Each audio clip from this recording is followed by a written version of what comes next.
Good evening, Richie. Good morning, Sin. What are we talking about today?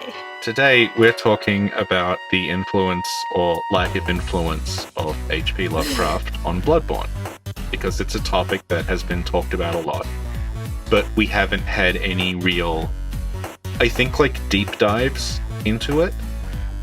It's just sort of been mentioned, and there's been, like, this monster here or this thing is, like, taken from this story, but I don't think we've really gone into depth about any of it. So that's what we're going to talk about tonight.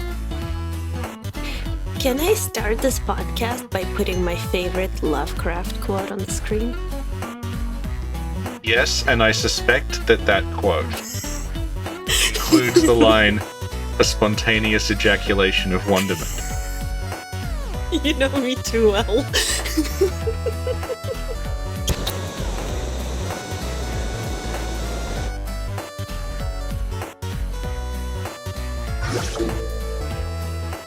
Do you want to start with Call of Cthulhu, or do you want to leave that till the end? So there's like a carrot.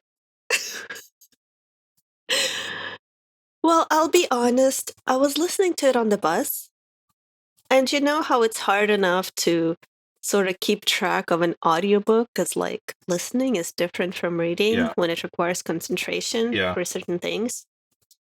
And also you're on the bus and on your way to work, and you kind of doze off and on, and it's like it wasn't a very attentive listening of those books. I think Lovecraft reads better than like if you just read it, it sort of works better than if you listen to it, because he has a very, very awkward way of writing.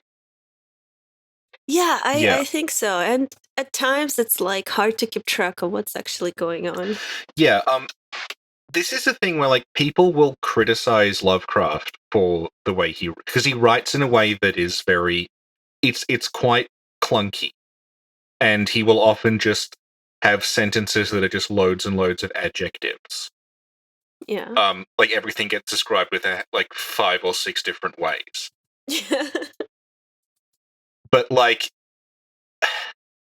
I don't think that makes it bad writing. I think that helps with the headspace he is trying to get you in, which is that you are supposed to be sort of like this weird, confused, almost fever dream relationship with what's going on. So the idea that you might have to like stop a sentence halfway through, go back, reread the start, I think helps with that. No, I agree. Definitely puts you in a certain headspace, and there's like a certain style to it that is undeniably his. Yeah. Because a lot of his work is about the failure to understand something. So the fact that his prose itself is hard to understand helps with that. Mm-hmm. And something that you kept saying to me as you were reading it is like he's using a lot of very archaic words. Yeah. Yeah, that you were having to look up some of the words he was using. Like he deliberately uses quite an older vocabulary in the way, in sort of odd words like squamous and cyclopean and things. Mm-hmm. Yeah. So the 4 stories I said we should look at with reference to Bloodborne were Call of Cthulhu, The Dream Quest of Unknown Kadath, Shadow over Innsmouth, and At the Mountains of Madness. Mm-hmm. So which one do you want to start with?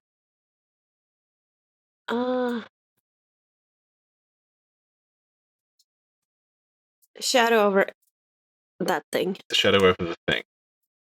Yeah. Okay. Because the thing isn't a real word, is it? Innsmouth. Yeah. Innsmouth is a town. Well, it's the fictional name of a fictional town. Yeah, but is the word itself in the English language before Lovecraft used it? No, but like I can imagine, like it's a plausible name for a town. It's like Hemwick. Like I can imagine there's a place called Hemwick. Yeah. Okay, because I was Googling some town names that he mentioned and I couldn't find them. And I was like, okay, cool. Yeah, his stories are, they tend to be, at least this one is set around like New England. It's like Stephen King. Mm-hmm. Yeah. Okay. So the story of Shadow over Innsmouth, it's about a man who hears about a strange town called Innsmouth, which is a fishing town, and it's described in a way that is like it is a very isolated town. It doesn't have much contact with the outside world, and it doesn't seem to have any sort of like functional local economy. It just fishes. And occasionally people from Innsmouth will come and they will trade with people from other towns. And it's very, very insular, and the more he starts investigating Innsmouth, and he finds out that like some point in the past, Innsmouth used to be a very prosperous fishing town. Then the fish sort of stopped coming, and then a strange kind of almost like a cult leader-esque figure showed up and said, "I can bring the fish back." And the more he looks into it, the more he realizes that the way they bring the fish back is that they form a strange kind of pact with this slumbering sort of god in the sea called Dagon. And Dagon is responsible for the fish coming back, but also Dagon is has his own sort of like attendant species called the Deep Ones, who are a sort of half human, half fish thing. This is where the fish people from Bloodborne come from. And they come to the surface every so often and they mate with humans. And all the people in Innsmouth are part human, part Deep One. And what happens is that they look like a human up until they reach sort of adulthood, like in their 30s. And then they begin to take on the appearance of these fish people. And once they finish transforming, they can go into the water and they can live underwater with Dagon. And at the end of it, the reveal is that the narrator, he realizes that he is part. He has roots in Innsmouth, and he's going to transform into one of these things. And he realizes that he had a cousin who attempted.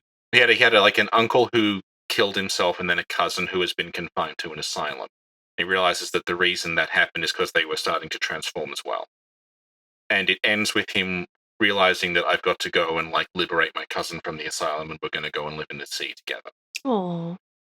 Well, that's like this is a thing that we were talking about another time, where that's the ending, but it's sort of presented as like this is a horrifying thing to happen. It's not like a happy thing, because it talks about at the very beginning of the story that Innsmouth was like the reefs around Innsmouth were destroyed, they were torpedoed, and the houses were all dynamited in an attempt to sort of cleanse these things away. And yeah.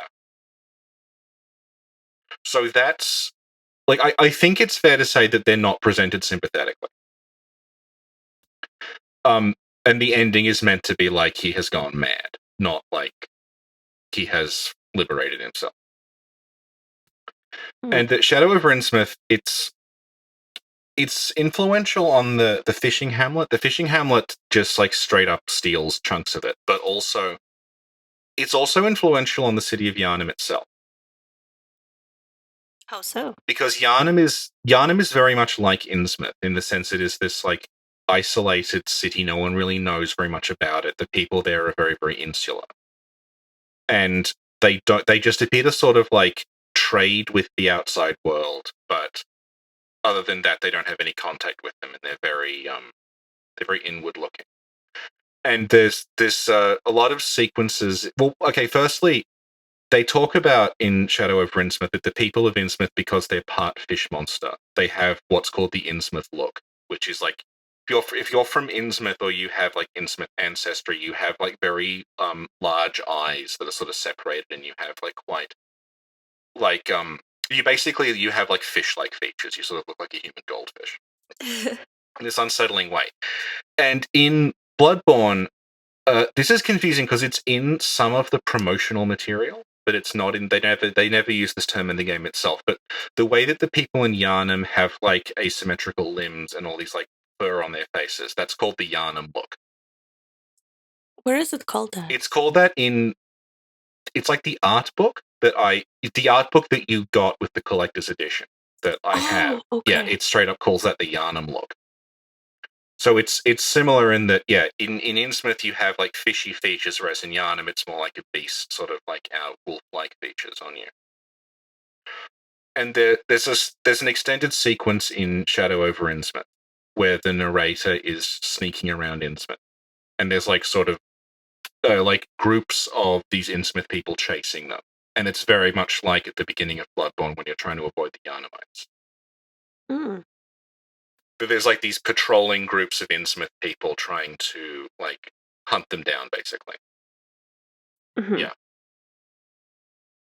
You know, when you were talking about the story, the way you presented it, it made me think of a starting character, Yeah. the lone survivor of a lost hamlet. Yeah. Kind of makes sense that it would be a reference to the story more than an actual reference to the fishing hamlet. Yeah.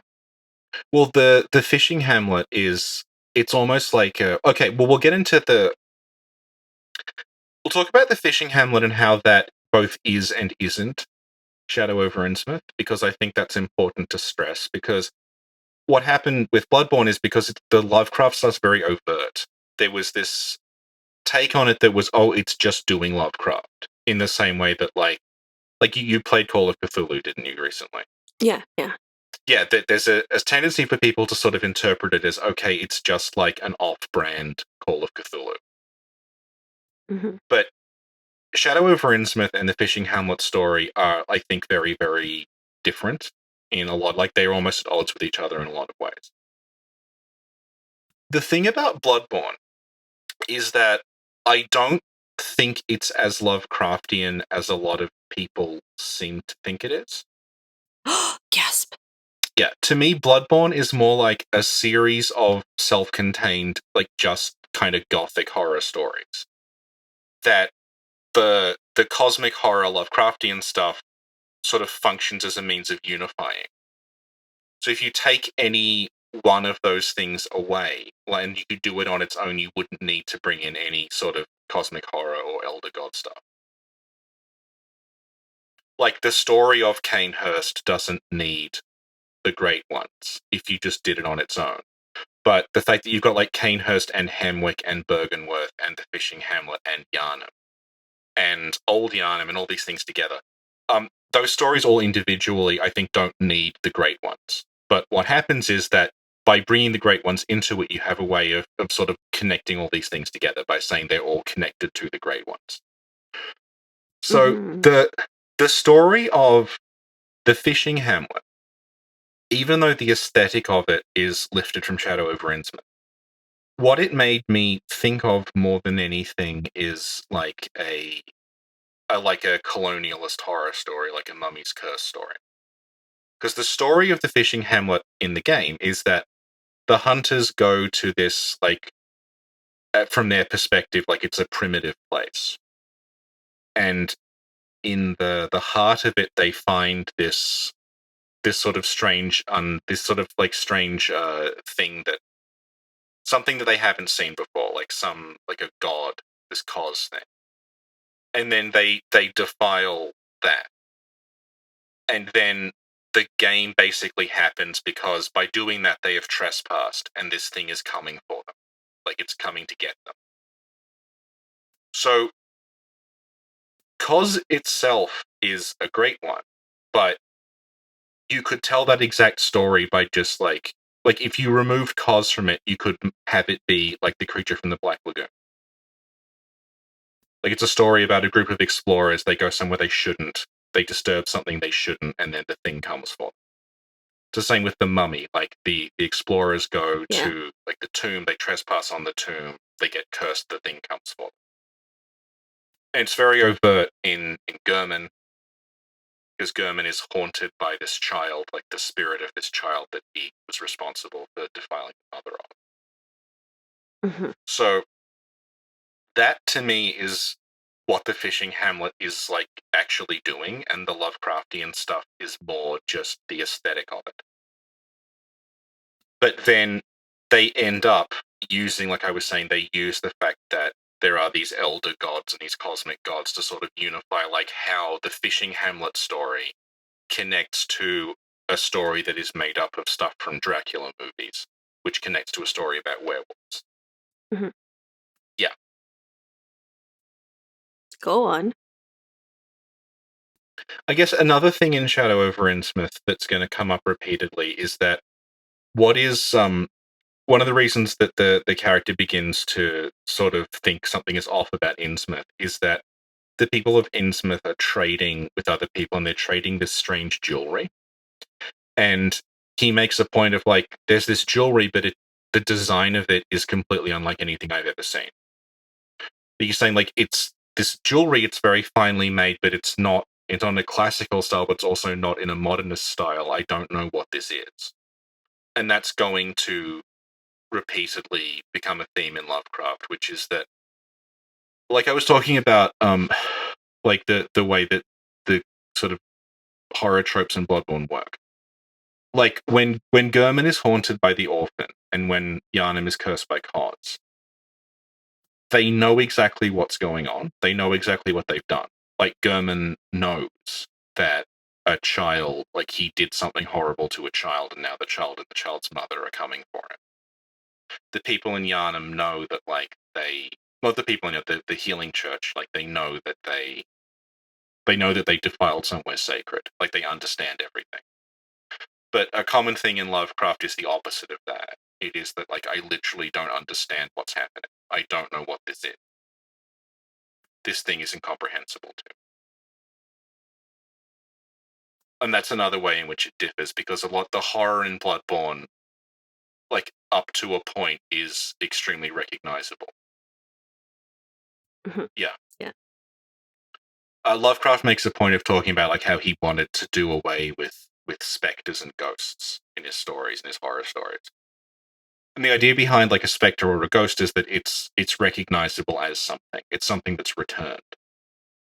Whereas in the fiction that, like, in Lovecraft's fiction, it's not. It's hard to pin down exactly, because, like, the things in Lovecraft are, on a literal level, they're old things that have returned. But he always makes a point of, like, distancing them from humanity. It's always like it's something from the far, far, far distant past, which we'll get to in Mountains of Madness. But it's like, this is something from the past, but it's not like, it's not historical. It's not from your past. It's not even from humanity's past. It's from, like, it's this.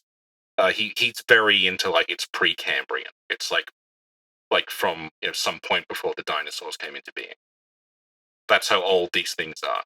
And they're so old, they're divorced from anything in the world now, which is sort of the opposite of a ghost, because a ghost is something that, like, is lingering around because there's, like, it has business with you.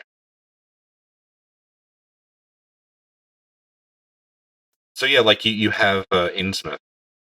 You have the fish people, and, like, as Lovecraft is doing, he's presenting the fish people as these, like, hideous monsters. Like, the deep ones are like something that should not be. They're like a perversion of humanity. And the narrator eventually, like, the reefs where they lived are destroyed, the houses where the people lived are destroyed, and the narrator ends up going mad and sort of returning to the ocean. It's like this horrific ending. But obviously in Bloodborne, it's presented as like these things are actually, like, they're very, very sympathetic. Like they are victimized by the humans come and destroy them. The other thing is that, like, and this is going to come up again, in these Lovecraftian stories, the idea is there's this things that, like, defy all rationality and can't be understood. And when you encounter them, you go mad because you don't understand. You've hit like a wall.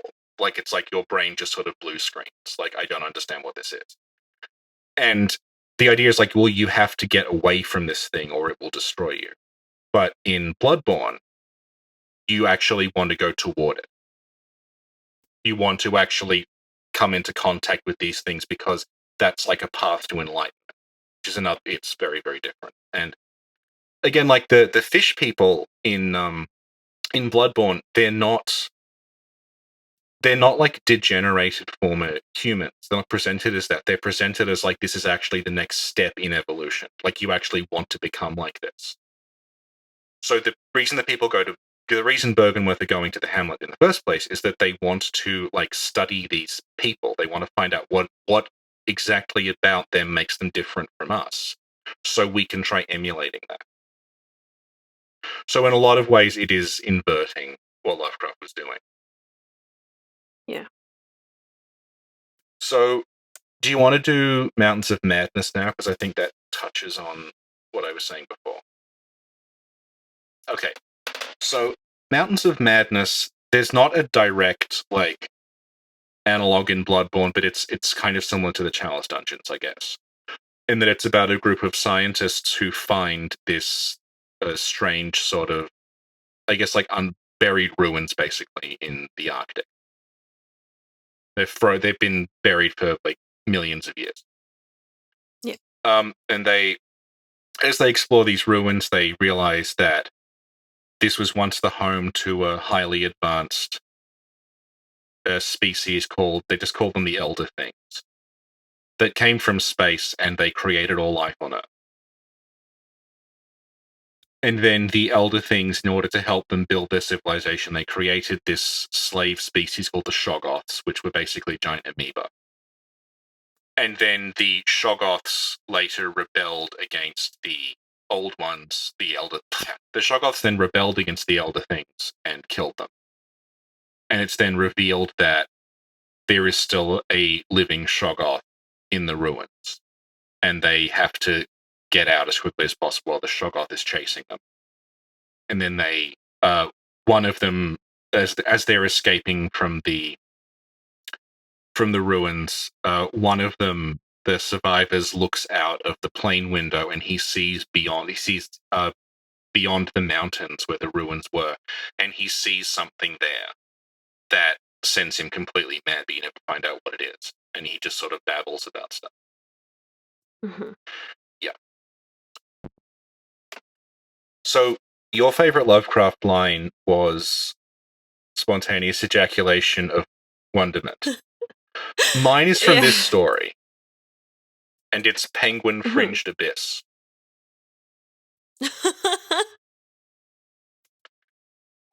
Why is that your favorite? I just like the idea that there's this hideous abyss, but it's just surrounded by penguins. I actually remember that quote. That's how I pictured it. But they were really cute penguins. Well, no, these penguins are like 6 feet tall. No, they're like penguins from Penguin Club. Are they Pingu? Pingu? You know, Pingu is like a little claymation penguin. He goes, noot, noot. Oh my god, yeah. Yeah. Oh. Yeah. Okay.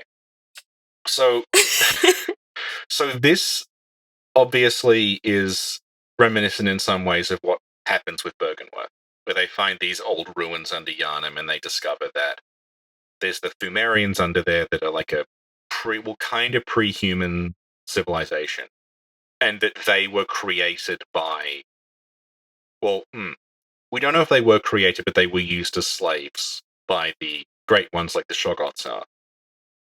And then, like the Shoggoths, they rebel and they form their own civilization. And again, like that's sort of the superficial aspect of it, but there's a lot that is, again, like Shadow of Rinsmith, it's very different.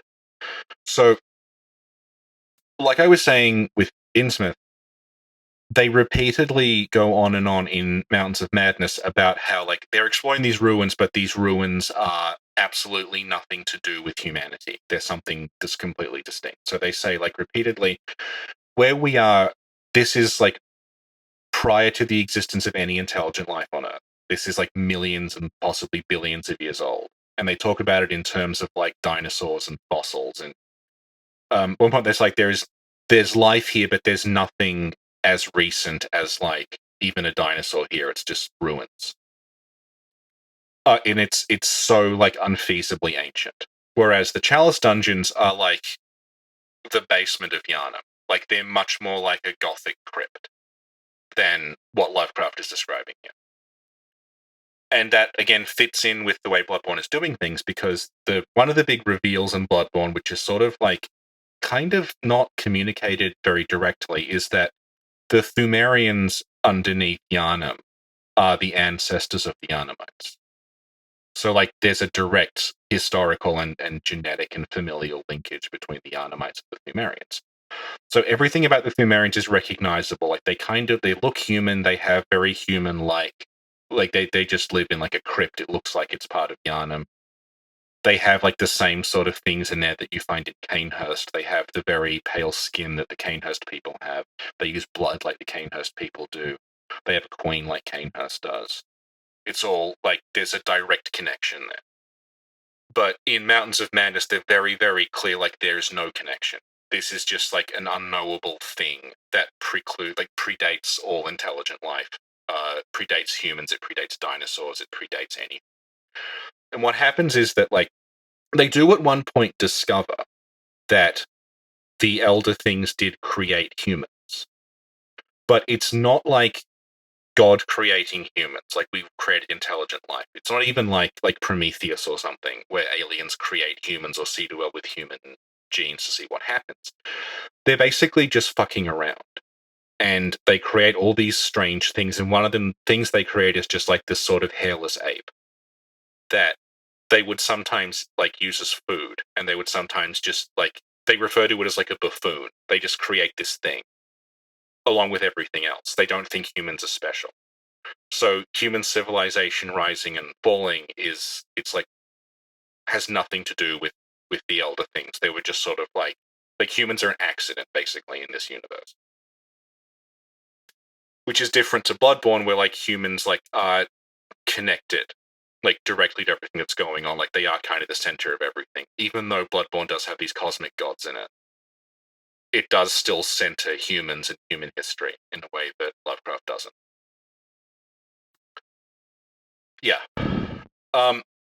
So this is like we were talking about sort of criticisms of Lovecraft's writing. One of the criticisms of Lovecraft's writing that I find extremely facile is that he will very frequently say something like, I cannot possibly explain or describe the thing in front of me.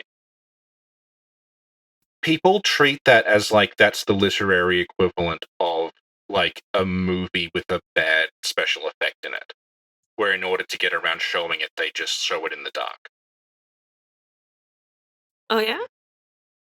Yeah, like when people act like when he is saying like I can't possibly describe the thing in front of me, it's because he doesn't want to have to describe it, and he wants your imagination to do the work, because he doesn't want to have to do it himself. But like if you read Mountains of Madness, and I mean all of these stories are like this, he will say, I cannot describe the thing, it is like nothing that has ever existed, and then he will provide an extremely detailed description of it. So this is why, like, if you Google Cthulhu or you Google Elder Thing, you will find, like, no matter who is drawing or sculpting or designing things like these representations, they all basically look the same, because he does provide a very, very detailed breakdown of exactly, like, what these things look like, how big they are. He goes into detail about, like, how they breathe, how they talk, what sort of food they eat, like in this, because, yeah. So he's not actually just trying to say, I don't want to have to describe this. He's making the point, and it's very, very explicit in Mountains of Madness, that I, the narrator, cannot explain this thing even though I am a scientist. Mm-hmm. So, like, one of the lines, like, I've been taking notes here, and it's like, this is from the perspective of a scientist. He's not saying, I don't know what this thing looks like, but it's really scary. He's saying, like, I can't figure out if the thing in front of me is an animal or a vegetable. The fact this thing exists means we will have to completely revise biology. Like, science cannot currently, like, accommodate this thing. We will have to rethink, like, all of the laws of nature. Basically, it's, like, broken. It's just it's something that, like, you can look at it and you can touch it and you can describe it, but it's something that just doesn't make sense. It's kind of, I guess, like when people first found the platypus or something like that. It's just like this thing, what the fuck is this? And that's where the horror is coming from, because it's like, I am a scientist, I understand the world, I am not beholden to superstition, I am very good at, like, I can compartmentalize everything, everything is rational, everything makes sense. Then suddenly, fuck. I've hit something that, like, there is absolutely no way for me to comprehend this thing. Like, everything, it's turned my world upside down. Yeah, I didn't get the impression that he didn't want to describe something. Yeah, any of the things I read. Yeah, exactly, because he goes on so long about, like, they're exactly this tall, they have, like, this many legs, it has this many mouths, it breathes through this tube, and yeah. Yeah. So, and again, like, that ties into what we were talking about with Innsmouth, because in Bloodborne, they have a similar, like, reaction where it's like, this turns science on its head. But their response is to investigate further. Yeah. Which is very different to what happens with Mountains of Madness. Because Mountains of Madness, it opens, like, it's all his stories, I think pretty much all of them, are written in the first person. So there's a narrator. And it starts with the narrator saying, like, we found these things, you must never dig them up. You must never go to this place. Like, everyone, people are going to man expeditions, so you have to tell them not to go there. Because the things, like, the knowledge there and the things you'll find will completely destroy everything. Whereas Bergenworth are the complete opposite of that. We found these things, we don't understand them, let's just keep looking. Let's just keep digging and keep, like, experimenting and studying these things until we understand them. And I think a part of that comes from the way Bergenworth are presented as not just, like, what we would call hard scientists, but also as kind of philosopher mystics. Because what Willem hits on, like, when he doesn't understand how the Great Ones work, his response isn't to give up. His response is to sit around and contemplate and, like, try to sort of alter the way he's thinking. And he becomes obsessed with, like, meditation. And he becomes obsessed with, like, studying, like, just sort of he's trying to think like a Great One. Right. Because he believes that, like, rather than, there's a line in Lovecraft that's basically like, you will go mad from the revelation. Willem sees going mad from the revelation as sort of a good thing. Like, this upends my conception of reality. Good. Now let's try to... Yeah, he's like, my conception of reality has been completely inverted by my encounters with this stuff. So rather than running away screaming, I will actually try to change, like, myself so that I can better understand this reality. That I know the world is different, so I have to change, and we all have to change. So it's a much less conservative, like, view than what Lovecraft sort of has. Like, there's this sort of... He talks about, like, there's a... must become accustomed to, like, a hideously amplified world of lurking horror. But to Willem, it's like, okay, well, we do have to do that. Like, these things are out there, so rather than run away, we should attempt to actually engage with this and understand it better. Even if that means throwing out everything we know already. The other thing that Mountains of Madness does is that it does present the Elder Things sympathetically. Because the scientist who is studying the Elder Things, he realizes that, like, no, these things are monstrosities, but also they're very intelligent and they're very scientific, and they built this huge civilization. But then what destroys them is the Shoggoths. It's like, the thing is, he's frightened of the Shoggoths because the Shoggoths are sort of irrational. That, like, the Elder Things can be understood because they are, like, rational scientific beings like him. But the Shoggoths are the Shoggoths are, like, the real monsters in this, because the idea is that you can't... What the fuck is a Shoggoth? It's just a blob. And the way he explains it is, like, the Shoggoths were used as laborers, and they could change their shape. That's how they were able to build all these things. They were able to, like, morph into different shapes to help them construct stuff. And then what happened is that as they were building more and more complex things, the Elder Things gave the Shoggoths intelligence. And they sort of taught them how to do stuff, and that was what undid them, because you had the intelligence, but it was shackled to... Well, not shackled to, you had the intelligence, but it was it was embodied in this completely irrational thing that like wasn't scientifically minded, that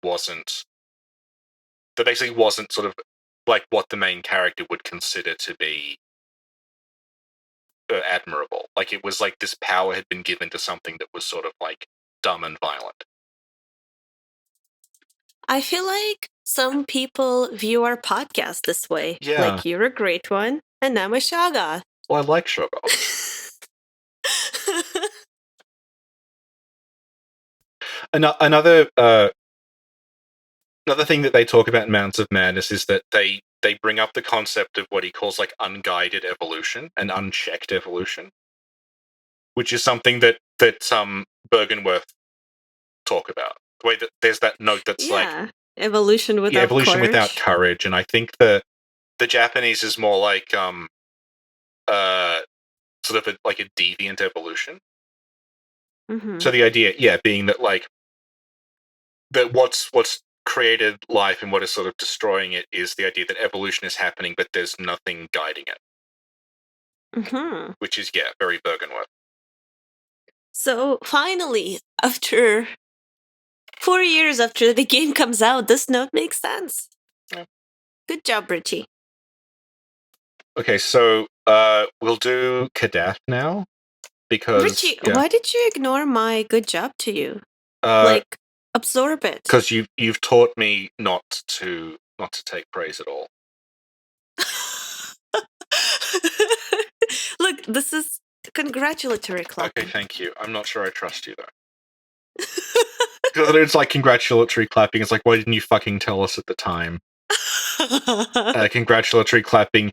Now maybe that you solved the problem, you can go get a girlfriend or something like that.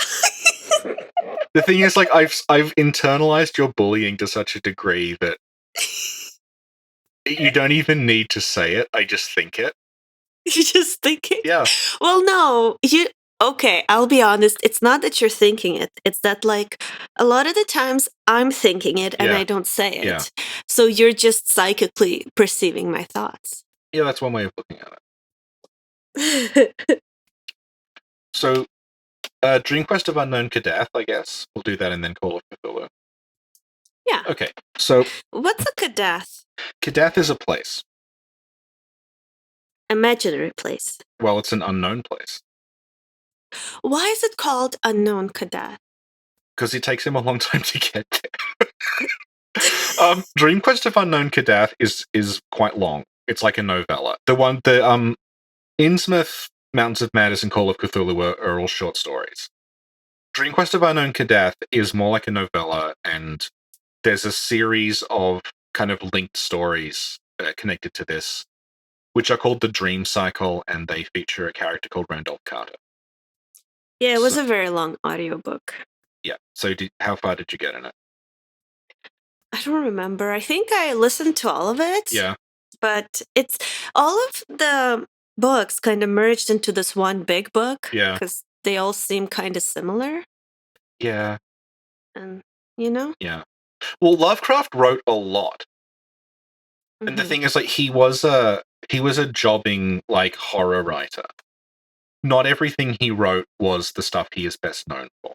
He did just write straight up horror stories. He actually wrote some like comedic horror stories. Oh, like, we should cover those. Well, Herbert West Reanimator, like he considered that to be basically like a black comedy. Huh. Yeah. Huh. So, Dream Quest of Unknown Kadath is, I think this is probably the most directly influential on Bloodborne, and also on like Miyazaki in general, because I mean we'll get to this later on. But I guess one thing to talk about would be that Lovecraft was pretty influential on like D&D culture. Mm-hmm. And Miyazaki, he seems to have like one foot in, like he talks about the fighting fantasy books, and he clearly like the insight mechanic in Bloodborne is taken pretty much directly from the Call of Cthulhu role-playing game. So I'm pretty sure like he has some sort of like, he at least has like a foot or a toe in that culture. Yeah, I think we talked about this in the Demon Souls podcasts. Yeah. it straight up has Mind Flayers in it, which are just directly from Dungeons and Dragons. Yeah. So, Dream Quest of Unknown Kadath is about a. It's odd because it's a story, but it's more like a travelogue, just through all these strange places that he's invented. So the story is that there's a guy called Randolph Carter, and he keeps having a dream where he sees this very beautiful city. He talks about this golden sort of paradise with these fountains that are polished silver, and there's beautiful rainbows and all these blossoms and statues and gardens everywhere. Mhm. And he keeps dreaming about it, but what happens is he's there for a little bit, he can't see it properly, he can't explore it properly, and then he wakes up again. Mhm. So he goes on a quest in the dream. He dreams himself to the dreamlands in the same way that we do in Bloodborne. He visits this other world in his dreams. And he basically goes on a quest to find out if there's a way for him to just go to this city that he's dreaming about, because he knows it exists somewhere, but he can't find the way.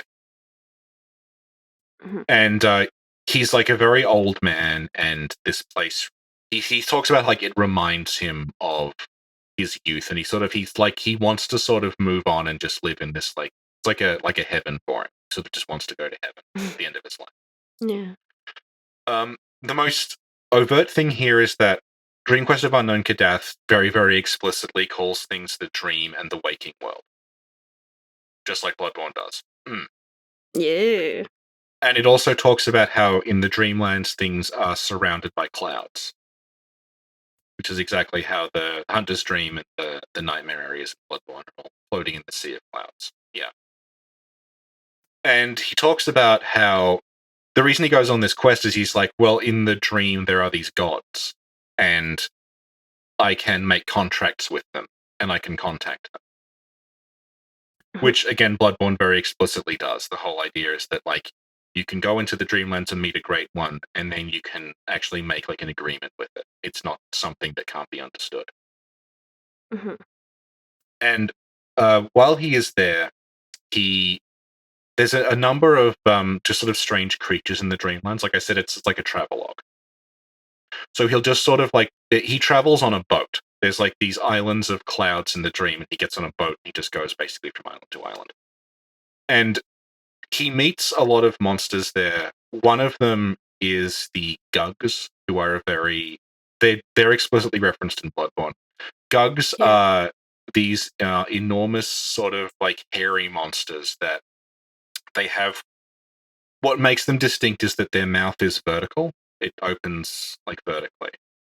When you meet the silver beasts in Bloodborne, they have the same mouth. It's not entirely that, because when you meet a silver beast, you realize it's not that its mouth is vertical; it's that its head is twisted to one side. Mhm. But he's very clearly referencing Gugs when you run into silver beasts. Yeah. Yeah. They literally look like that if you Google them. Yeah. And he talks about how there's a place in the Dreamlands called Dilathleen, and he explicitly says it looks like Giant's Causeway. Giant's Causeway is a place that's full of basalt columns, and it looks exactly like the Nightmare Frontier. The way that there's the hexagonal basalt columns coming out of the ground. So I'm pretty sure the design of the Nightmare Frontier with the basalt columns is derived from that line, because he's explicitly I went to the Dreamlands and I found a place that looked like Giant's Causeway.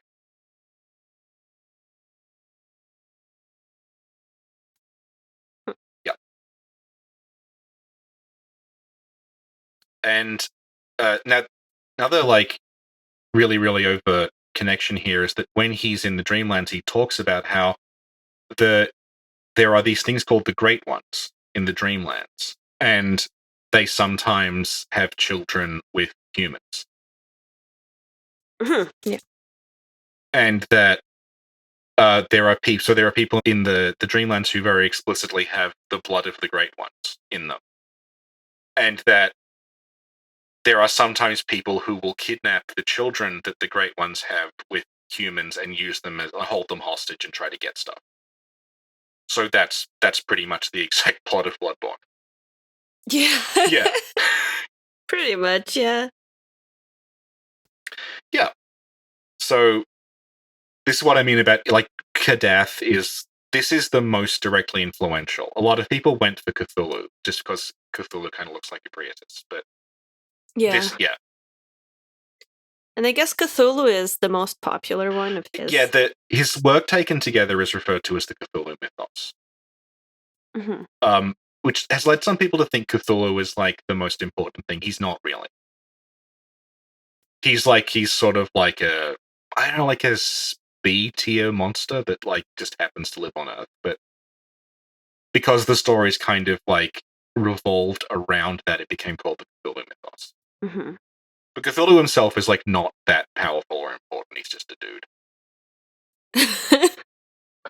So, another character that we meet in Dream Quest of Unknown Kadath is King Kuraness, who I think is at least partially the inspiration behind Gurman.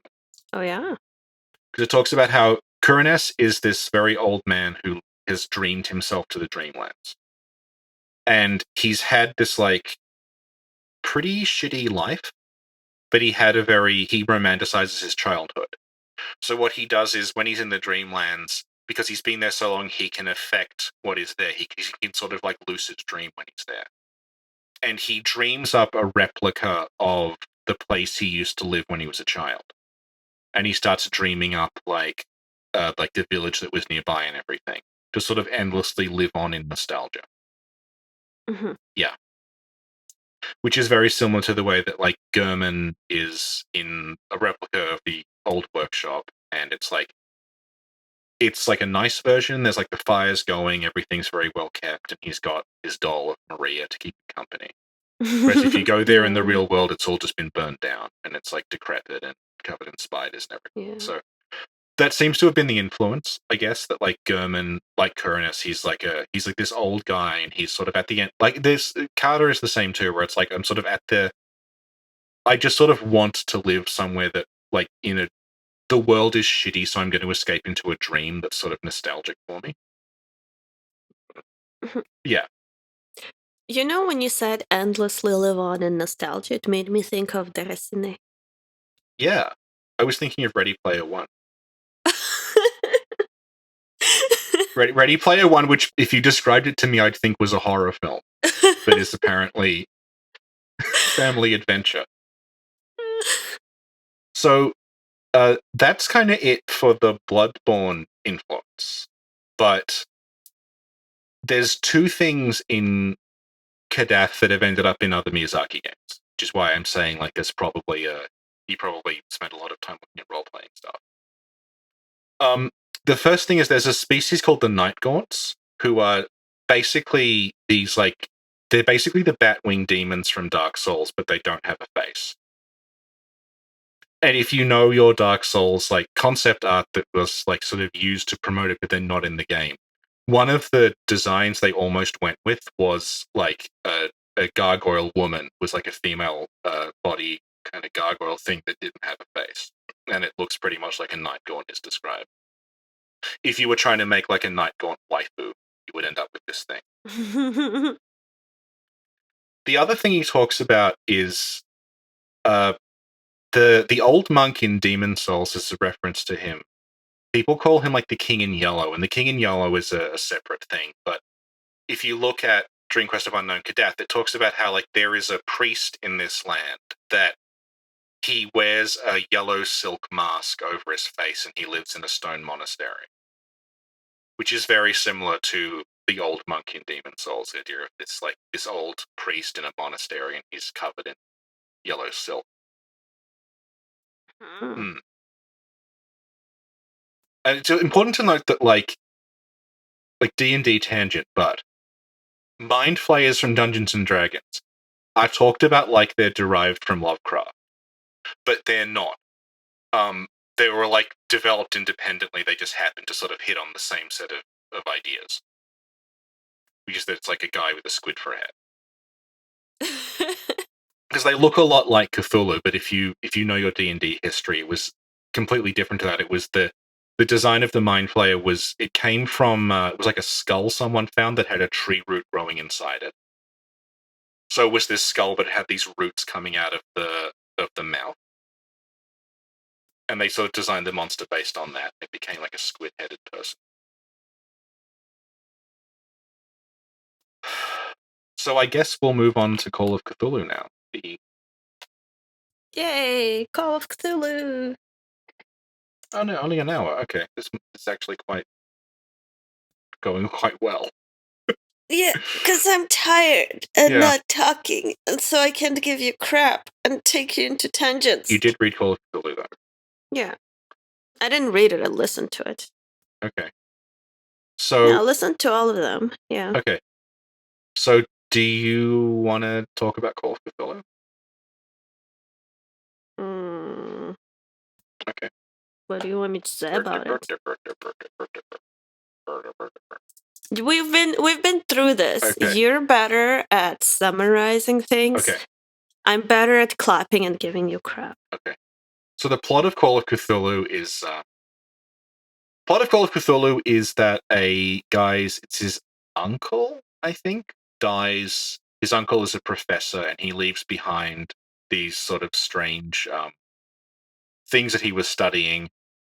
And the protagonist begins researching, like, well, what did this mean? What was happening? And he gradually uncovers that this is all traceable back to a cult who worship something called Cthulhu.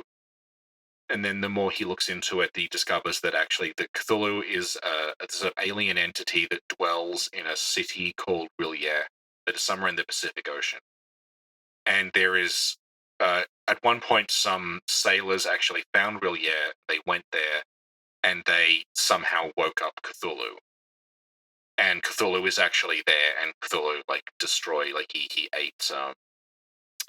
Cthulhu woke up, ate a few of them, and then they desperately, they ram Cthulhu with a boat. Yeah. And then that sends Cthulhu back to sleep. Or does it? Well, this is the thing, because, we were talking about, where the horror comes from. Cthulhu is not supposed to be scary because Cthulhu is Godzilla. Cthulhu is just meant to be it's horrifying that this thing exists at all, because it sort of turns our understanding of the world upside down. So, what we just described with Cthulhu being woken up and eating sailors and them having to ram him with the boat to send him back to sleep again, that's already happened before the story starts. It's like a historical event. The horror is just that it happened at all. Yeah, it's very Miyazaki lore. It is actually, yeah. Yeah, a lot of the books seem to be very Miyazaki lore. Yeah, in the sense that it's like an investigator. The main character will be a journalist or a scientist or an antiquarian or a historian who sort of stumbles upon something they begin researching. And then they uncover the truth that's underpinning it. And that's kind of the end. That's sort of the reality breaks down. Yeah.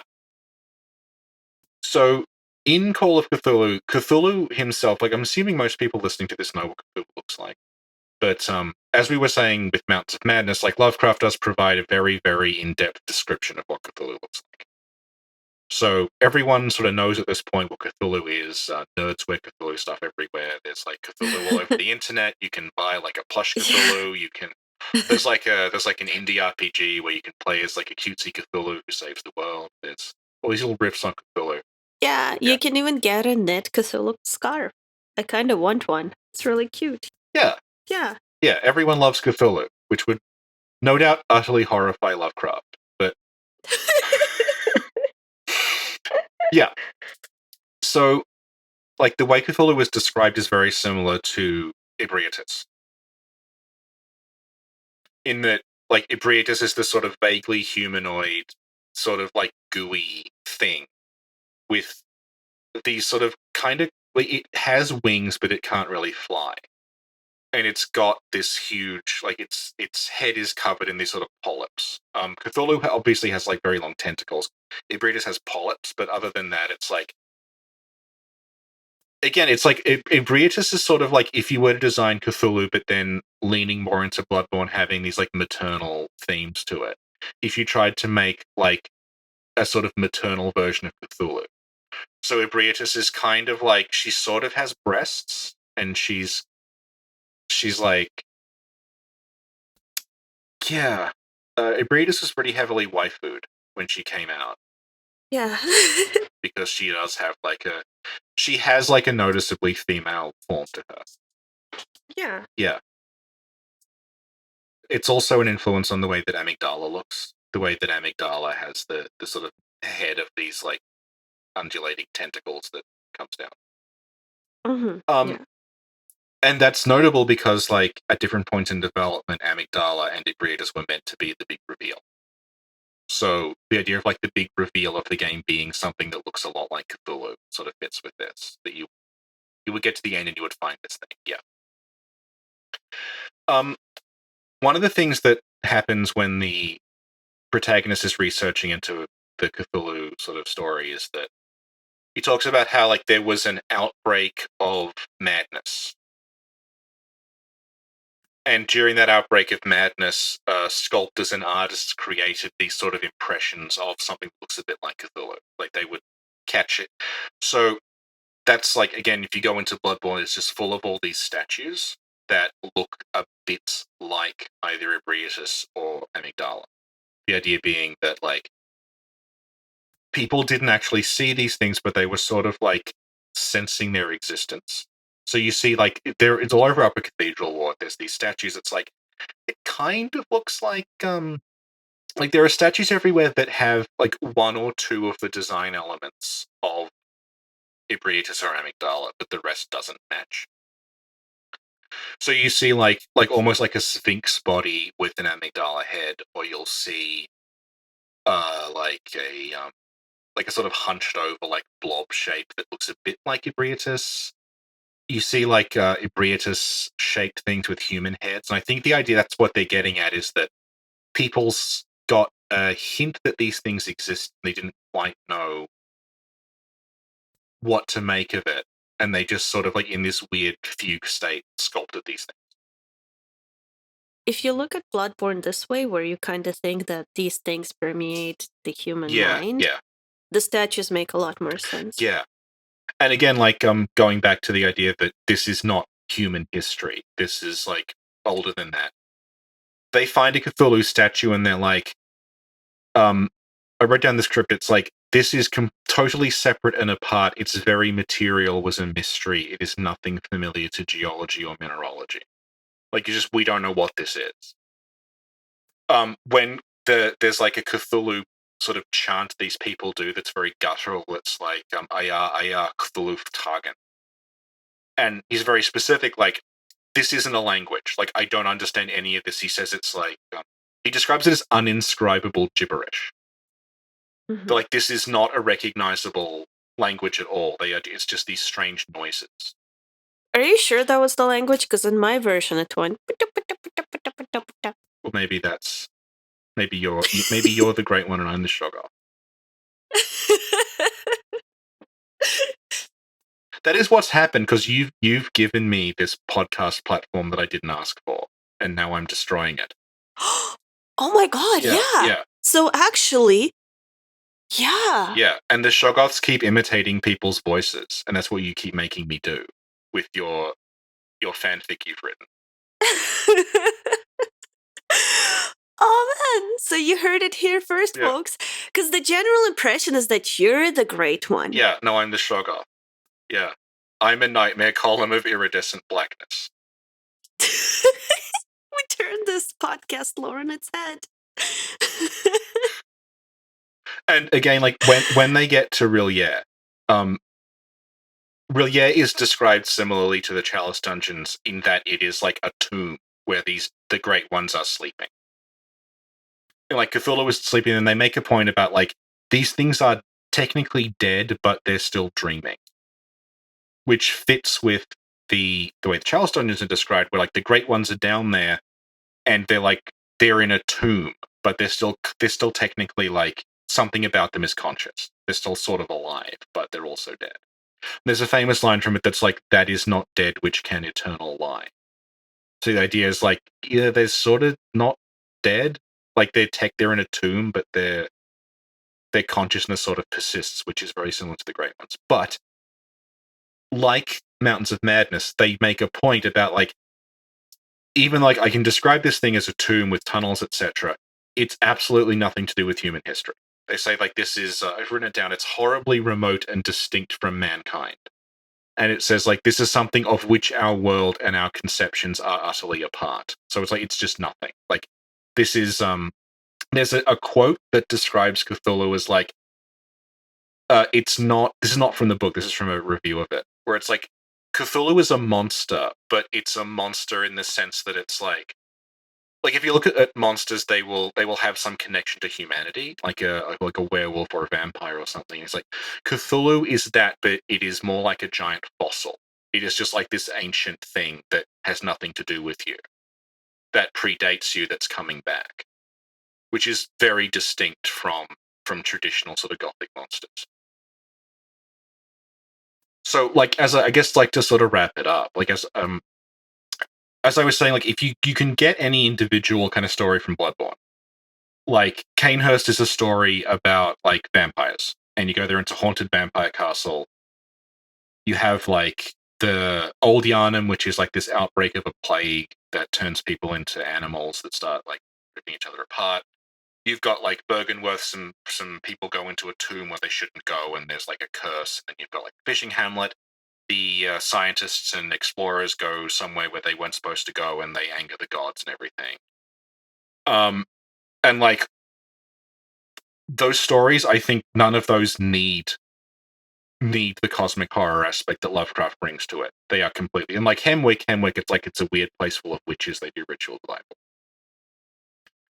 But what Bloodborne does is it uses Lovecraft's framework to come up with a way of unifying all of these things.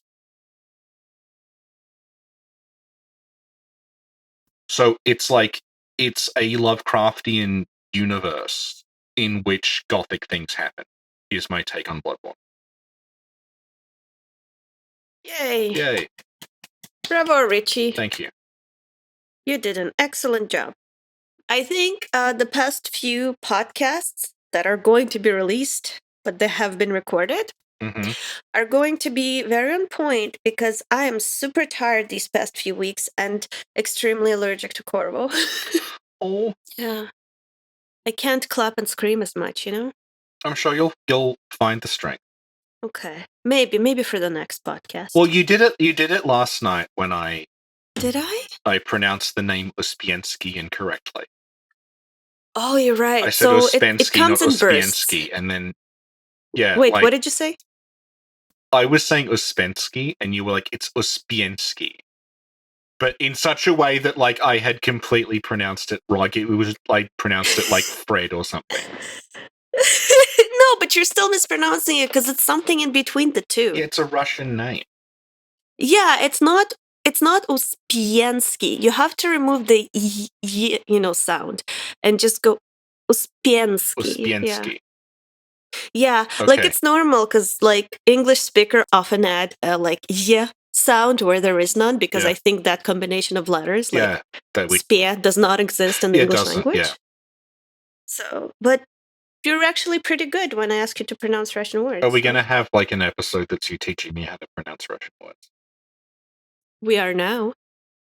There used to be a YouTube channel called Miss Hannah Minx, where she would teach you one Japanese word a day, and I think we need to do that, but with Russian. Oh my god, yeah! I could get a dictionary and everything and just go word by word. That might take a while. I think we should stick to, like, important words. No. We're gonna do this properly. Okay. How long is that gonna take? How many words are there in the Russian language? Well, look, if we don't have a lot to say about Sekiro, we're gonna need something. Okay, the largest Russian dictionaries have 130,000 to 150,000 words. Okay. How many days is that? I mean, how many years is that? Let's see, divided by 364. That's 357 years. Well, better get started. Okay. Maybe we should do a page a day.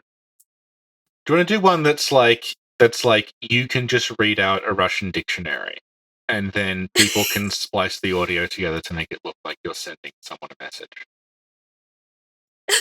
Oh my god!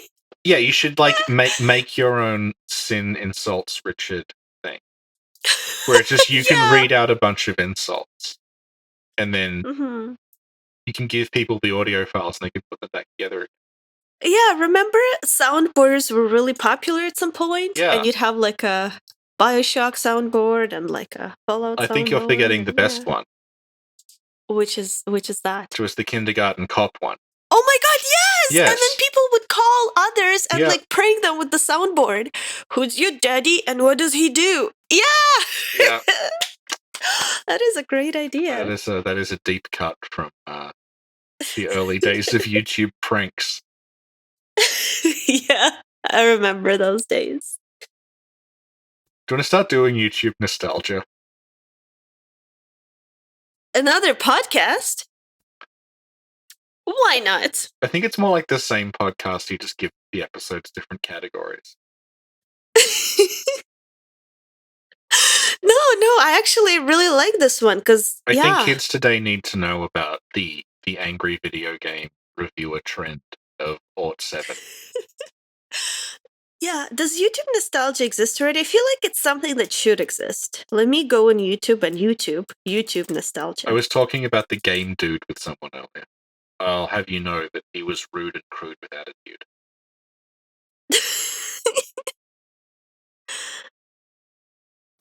He is the game dude. He is so rude. He is a gamer with a bad attitude.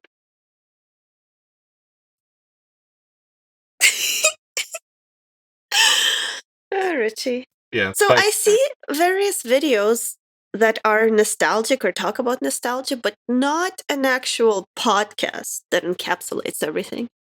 Yeah. So I think we're onto something. We need to be ahead of the curve and make the Stranger Things equivalent, but it's just the early 2000s.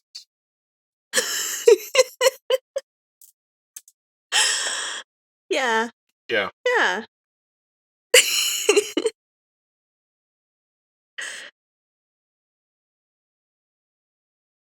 All right. Do the outro, Richie. What episode was that?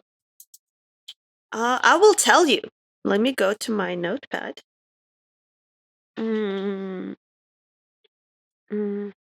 Okay. This was episode 46. That was episode 46 of The Snack Covenant, a podcast about video games. This episode was about a horror writer from 1940. It was an avid gamer. Yeah, he was a well-known gamer.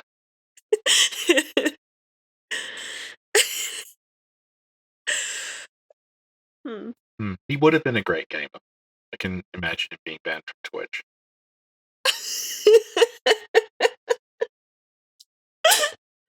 This was an episode about popular Twitch streamer H.P. Lovecraft.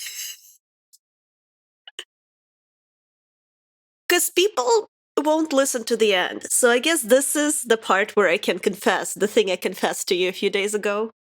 Go on. So I had no idea who H.P. Lovecraft was. Yeah. Until after looking at Bloodborne lore. That's okay. Well, maybe they'll throw a curveball in there, and Sekiro will have a bunch of references to Tolstoy. Oh. And I'll be like, I know this. Yeah. I understand it. There you go. Yeah, so, yeah. I'm pretty sure I didn't even know who Cthulhu was. So the entire time I'm playing Bloodborne, I'm like, wow, this is all new and amazing. How did they come up with these creatures? This is great. Yeah, for me, I remember getting to the Nightmare Frontier for the first time and realizing what happened. Uh-huh. As soon as I got there and I saw the basalt columns, and then the silver beast turned around and it had the vertical mouth, I'm like, oh, it's that. Okay. And I messaged a bunch of people to be like, Bloodborne's Lovecraft, you gotta play it now. And they're like, I don't have a PS4. And I'm like, oh, okay. So I watch a video. So we're like the complete opposites in our Bloodborne experience. Do you think that's why we get on well? I think so, yeah. I think this is why this thing works. Yeah. Yeah. It's like that when I was like working on film, there was this one person I got on really well with because we had nothing in common. So there was absolutely nothing to argue about. Yeah. Yeah, she was the complete opposite of me in every possible way. And if you saw us together, it sort of looked like I was a creepy tramp stalking her. But because she was really into like expensive clothes and stuff, and I looked like a bin. And but it worked really well because it was like, okay, I'll just do my things and you do your things, and if either of us need the other one's help, just tell me. But otherwise, we won't like get in each other's faces. We'll just like get everything done on time, and it worked perfectly. Whereas the people who but the thing is, the people who are like, oh, we're on the same page, we like the same stuff. I also like this. Like, wow, this is going to be great. We ended up fighting constantly. Because it was like, no, we should do it differently. And they'd actually have really strong opinions about it. Yeah. Yeah. Yeah, that's true. Yeah. And the things, surprisingly enough, the things we have strong opinions about, we kind of on the same page. Yeah. About those. Yeah. Yeah. Yeah. Hmm.